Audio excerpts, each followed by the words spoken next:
Saudara dan saudari terkasih, Injil kita pada minggu ini diambil dari Injil Matius bab 2 ayat 1 sampai 12.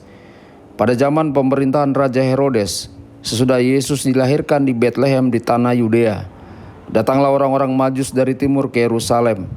Mereka bertanya-tanya, di manakah dia, raja orang Yahudi yang baru dilahirkan itu? Kami telah melihat bintangnya di timur dan kami datang untuk menyembah dia. Mendengar hal itu terkejutlah Raja Herodes beserta seluruh Yerusalem. Lalu dikumpulkannya semua imam kepala dan ahli Taurat bangsa Yahudi. Kemudian dimintanya keterangan dari mereka di mana Mesias akan dilahirkan. Mereka berkata kepadanya, "Di Betlehem di tanah Yudea, karena demikianlah ada tertulis dalam kitab Nabi. Dan engkau Betlehem di tanah Yehuda, engkau sekali-kali bukanlah yang terkecil di antara mereka yang memerintah Yehuda. Karena dari engkaulah akan bangkit seorang pemimpin yang akan mengembalakan umatku Israel."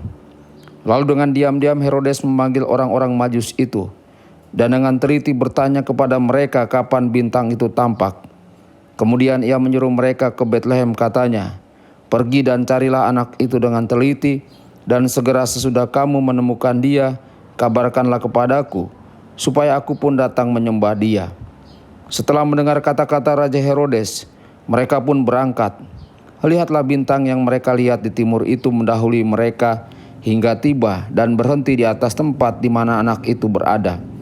Ketika melihat bintang itu, mereka sangat bersuka cita. Mereka masuk ke dalam rumah itu dan melihat anak itu bersama Maria ibunya. Lalu mereka sujud menyembah dia.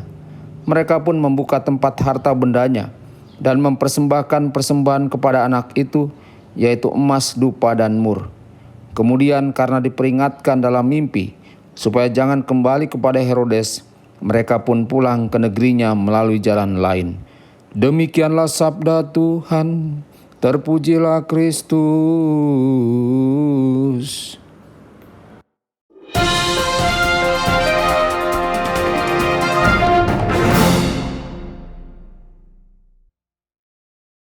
Saudara dan saudari terkasih dimanapun Anda berada, jumpa lagi dengan saya Romo Tedens dalam saluran Warta Kabar Sukacita.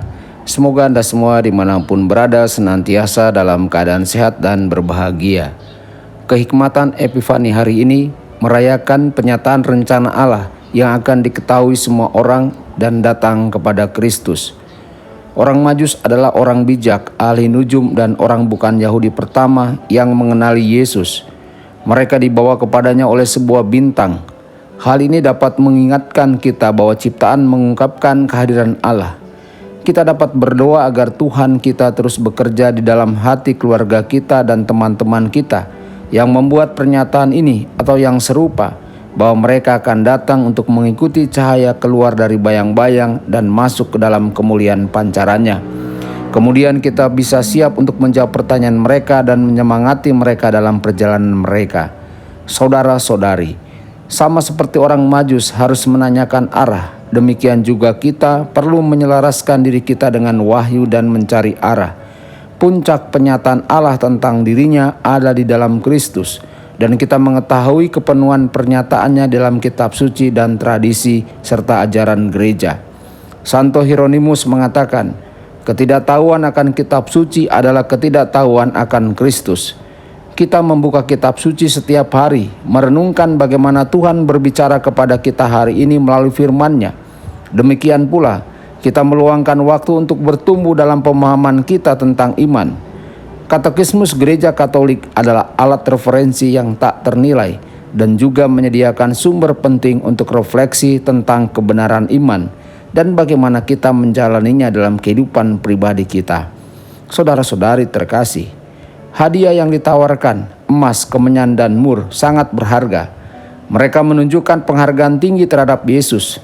Dalam lagu The Little Drummer Boy, seorang anak mengeluh bahwa dia tidak memiliki nilai apapun untuk dibawakan Yesus, sampai dia menyadari bahwa dia dapat membagikan bakatnya dengan bayi tersebut. Dia memberikan dirinya sendiri. Demikian pula kita dapat mempersembahkan pemberian diri yang berharga kepada Tuhan kita. Kita dapat mempersembahkan semua yang kita miliki melalui pengorbanan, keinginan, dan pilihan kita sendiri, dan dengan menerima penderitaan yang Tuhan izinkan dalam hidup kita.